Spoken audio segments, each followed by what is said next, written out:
Parce que les Juifs ont toujours attendu des forces colonisatrices une amélioration de leurs conditions. La preuve est que la France occupe l'Algérie en 1830, en 1870, les Juifs sont devenus français. Quand on lit les rapports des années 40, 1840, le consistoire avait envoyé des émissaires en Algérie. Les émissaires décrivent ces Juifs comme arriérés, mais en même temps ils disent à l'État français, dans ces fameux rapports Cohen-Altaras, etc., enfin, qui sont connus plutôt par les savants, ils disent à l'État français, mais oui, vous savez, ces Juifs, vous les voyez comme ça, mais ils vont quitter leur costume traditionnel, ils vont aller dans les écoles françaises, vous verrez, ils seront un soutien aux forces colonisatrices parce que très vite, ils vont créer une élite. Ce qui n'était pas faux. En 40 ans, la physionomie du judaïsme algérien change totalement. Il y a une migration vers les grandes villes, la fréquentation des écoles françaises et puis la formation rapidement d'une élite. Lorsque le Maroc et la Tunisie deviennent des protectorats, on voit, enfin, au Maroc moins, mais en Tunisie, c'est le même mouvement qui se dessine. Et en plus, les Juifs n'ont pas fait partie des mouvements de libération nationale. Il faut prendre cela en considération. Pourquoi? Ni à Bagdad ni ailleurs, les Juifs n'ont pas pris part. Oui, un peu en Irak, parce que le mouvement de libération avait beaucoup de chrétiens. Donc les Juifs ont pu trouver leur place. Mais au Maghreb, les mouvements de libération nationale étaient des mouvements qui avaient mis au cœur du mouvement l'islam. Les Juifs ne pouvaient pas s'identifier, devenir nationalistes en étant juifs. C'était pas possible. Tandis qu'au bas, c'est tout, on va voir que ce mouvement va se dessiner. D'ailleurs, il y a encore des Juifs en Irak, enfin des Juifs d'Irak, en Israël, qui écrivent en arabe. Et les Juifs d'Irak ne seraient pas partis si les sionistes n'avaient pas mis une bombe en 56 à la synagogue de Bagdad. Et quelques semaines après, il y a eu les grands convois des avions qui sont venus chercher les Juifs d'Irak, puisque les Juifs d'Irak n'avaient pas adhéré au sionisme. Alors, donc, vous voyez que là, on est dans des considérations plus pragmatiques. Si les Juifs ont quitté, c'est qu'ils ont bien fait. Et ils ont prévu qu'ils n'auraient pas leur place dans les nouveaux États indépendants. Mais ils n'ont pas été expulsés. Cela est une erreur. Aujourd'hui, il y a une grande propagande qui parle, voilà, on nous a expulsés, et ben on veut des indemnités, et les Palestiniens, s'ils veulent retourner en Israël, récupérer leurs terres, eh ben, nous aussi, on veut la même chose.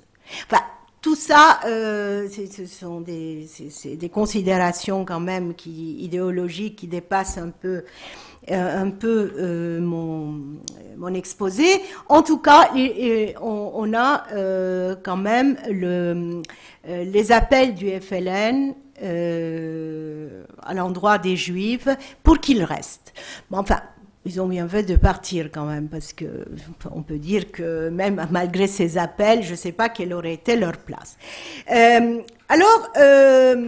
que toutes les terres d'islam ne se sont pas vidées. Si les terres d'islam si les Juifs ont quitté les terres d'islam, c'est que la fondation de l'État d'Israël rendait leur séjour impossible dans ces pays, surtout après 56.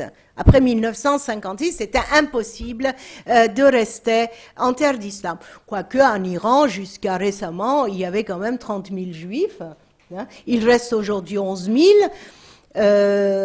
Et puis en Turquie, il y a on parle de 15 000, 18 000. Enfin, les juifs de Turquie vivent tranquillement, plus ou moins tranquillement, mais enfin, en général, relativement tranquille. Alors, cela ne veut pas dire que la condition des Juifs en terre d'islam a été catastrophique. Si on compare la vie juive en terre chrétienne et la vie juive en terre d'islam, grosso modo, en terre d'islam, n'ayant pas subi les grands chocs des déportations, etc., la vie a été relativement meilleure dans la longue durée. Cela ne veut pas dire que tout allait bien, qu'ils étaient les égaux des musulmans, tout ça, c'est faux. Mais en tout cas, il y a eu quand même, disons, une vie possible en terre d'islam.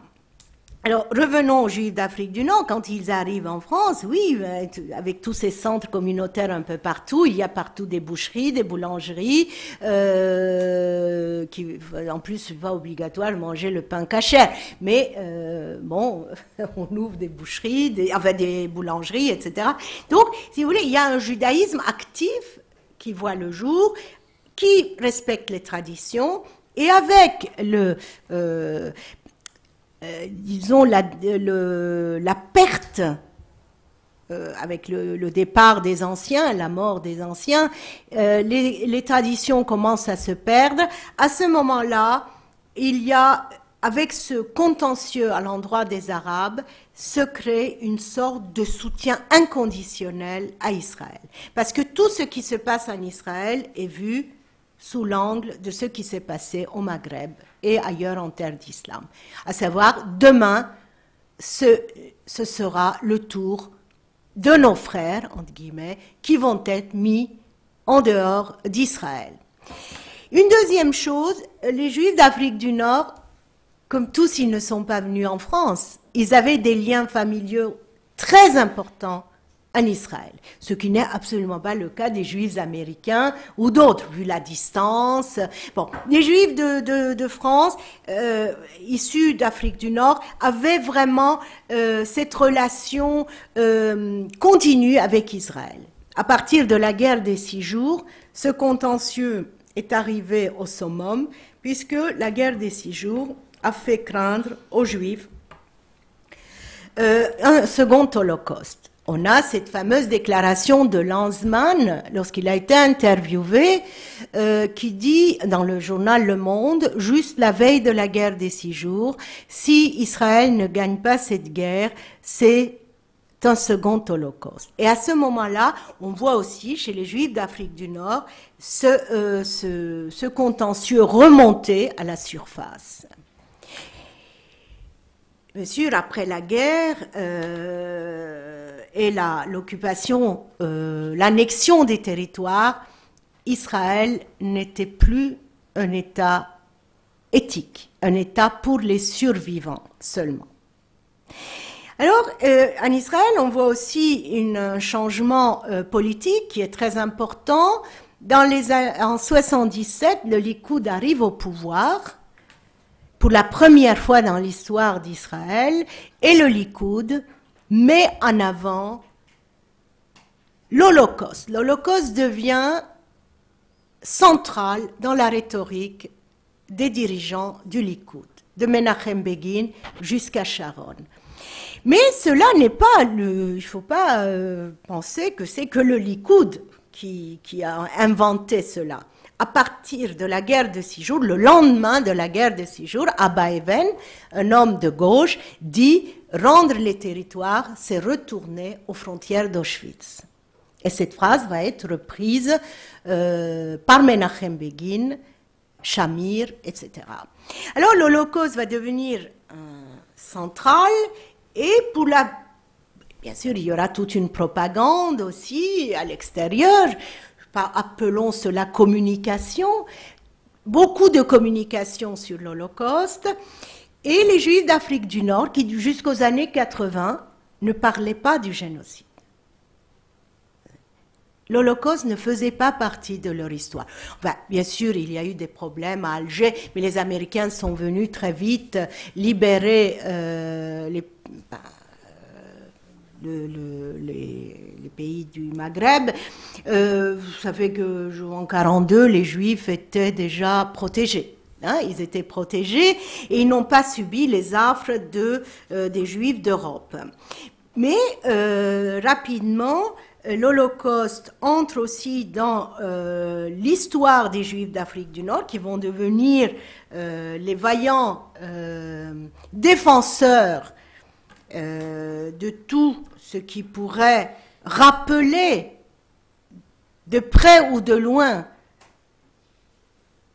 l'antisémitisme qui a mené à l'Holocauste, et on va voir ce thème de l'antisémitisme revenir dans le discours public, et l'adhésion à Israël va devenir de plus en plus centrale.